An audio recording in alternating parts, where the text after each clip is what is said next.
Hello all నమస్తే అందరికీ. So ఈ వీడియో టైటిల్ అర్థమైపోయి ఉంటుంది కదా.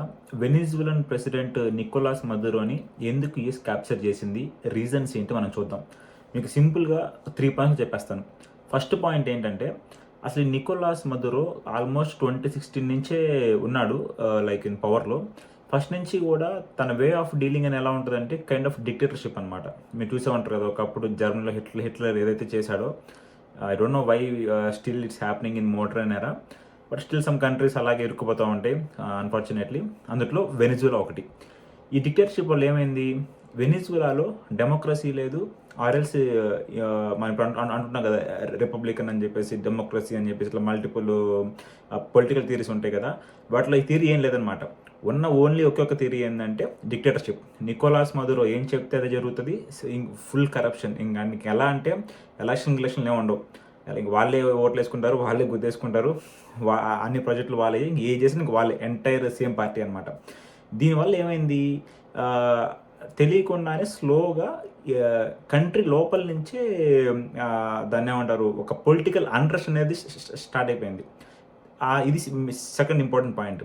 ఎప్పుడైతే ఈ పీపుల్ కూడా లైక్ వన్స్ వాళ్ళ వాయిస్ని రైజ్ చేస్తా, కంట్రీ సిచ్యువేషన్ని, ఆబ్వియస్లీ కంట్రీ బాగాలేకుండా డిక్టేటర్షిప్ వెళ్ళిపోతే ఏమవుతుంది, ఎకానమీ కొలాప్స్ అయిపోతుంది, కరప్షను, జాబ్స్ ఉండవు, end of the day country అనేది అట్లీస్ట్ ఏదో ఒక సెక్టార్లో మిగతా ప్రపంచంతో పోటీ పడుతూ ఉండాలి. లెట్స్ ఫర్ ఎగ్జాంపుల్ ఇండియా అనుకోండి, మన దగ్గర ఎక్కువ రిసోర్సెస్ బాగా మనం అనుకుంటాం కానీ ఇండియాలో ఎక్కువ మంది చదువుకోరని చెప్పేసి. ఇండియాలో ఉన్న ఐటీ ప్రొఫెషనల్ చేసే సపోర్ట్ యూఎస్లో ఇప్పటికి ఇంకా ఏ కంట్రీ చేయట్లేదు. సో మన దగ్గర సంహౌ ఒక్కొక్క కంట్రీకి ఒక్కొక్క సపోర్ట్ ఉంది, ఒక్కొక్క పవర్ ఉంటుంది అనమాట. లైక్ రష్యా తీసుకోండి, ఆయిల్ రిజర్వ్స్. ఇట్లా ఇది ఇంకా యాక్చువల్లీ ఇది మూడో పాయింట్. వెనిజులాలో ఆయిల్ రిజర్వ్స్ ఉండటం కూడా ఇది ఇంకొక యాక్చువల్ రీజన్ ఎందుకు నికోలాస్ మదురోని క్యాప్చర్ చేయాల్సి వచ్చిందో. ఇది మూడో పాయింట్. సో ఓవరాల్గా ఏంటంటే ఎంటైర్ కంట్రీ మొత్తము వాడు ఒక వరస్ట్ ప్రెసిడెంట్ వల్ల సమ్ 40-50 ఇయర్స్కి తీసుకెళ్ళి పడేశాడు. సో ఇదంతా బాగానే ఉంది. అసలు దీనికి అమెరికాకి ఏం సంబంధం, ఇక్కడే అసలు పాయింట్ ఉంది. రీసెంట్గా నోబెల్ ప్రైజ్ జరిగింది. నోబెల్ ప్రైజ్ వచ్చింది ఒక లేడీకి. ఆ లేడీ ఎవరో తెలుసా? ఇఫ్ ఐఎమ్ నాట్ రాంగ్, వెనిజులాలో ఇప్పుడు మళ్ళీ ఎలక్షన్ జరిగితే ఎవరికైతే నోబెల్ ప్రైజ్ వచ్చిందో ఆ లేడీ ఎలక్షన్లో పోటీ చేస్తుంది. Most likely she will become the president కూడా.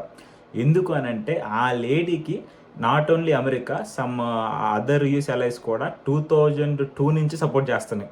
సో ఆ 2002 నుంచే వెనిజులాలో ఉన్నటువంటి ఆయిల్ రిజర్వ్స్ కోసం, ఆ పట్టు కోసం మల్టిపుల్ కంట్రీస్, మల్టిపుల్ క్యాండిడేట్స్ని వాళ్ళ స్వార్థం కోసము ఆడుకుంటున్నాయి అనమాట వెనిజులా కంట్రీతో.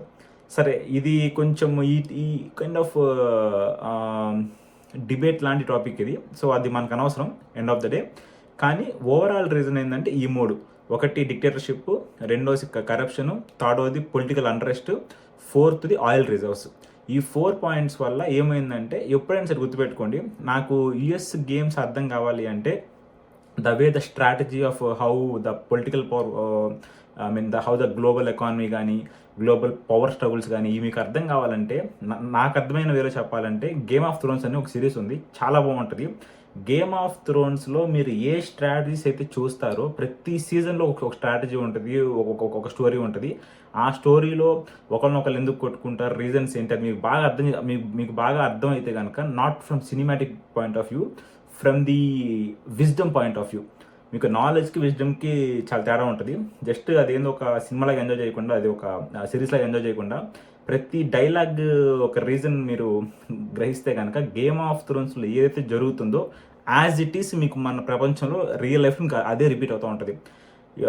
నాకు అప్పుడు అనిపిస్తూ ఉంటుంది, మేబీ ఆ గేమ్ ఆఫ్ థ్రోన్స్ ఆ మల్టిపుల్ డైరెక్టర్స్ కూడా మేబీ ప్రపంచాన్ని గురించి హిస్టరీ చదువుకొని, సోషల్ స్టడీస్ అవన్నీ చదువుకొని, హిస్టరీ చదువుకొని, maybe just history keeps repeating అంటారు కదా, ఇంకా మేబీ వాళ్ళ నాలెడ్జ్ మొత్తము గ్రాప్ చేసి మనకు సింపుల్గా మనకు అర్థమయ్యే విధంగా ఒక సిరీస్ రూపంలో తీసారనిపిస్తుంది. ఎందుకంటే నేను ఏ కంట్రీ హిస్టరీ కండిషన్ తీసుకున్నా కానీ యాజ్ ఆఫ్ నవ్ నాకు గేమ్ ఆఫ్ థ్రోన్స్ ఎక్కడో పాయింట్ నా మ్యాచ్ అయిపోతూ ఉంటుంది.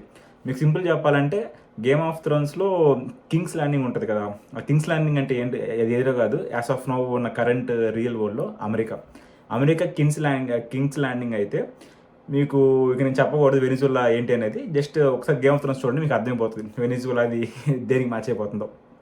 Anyway that's all for today guys.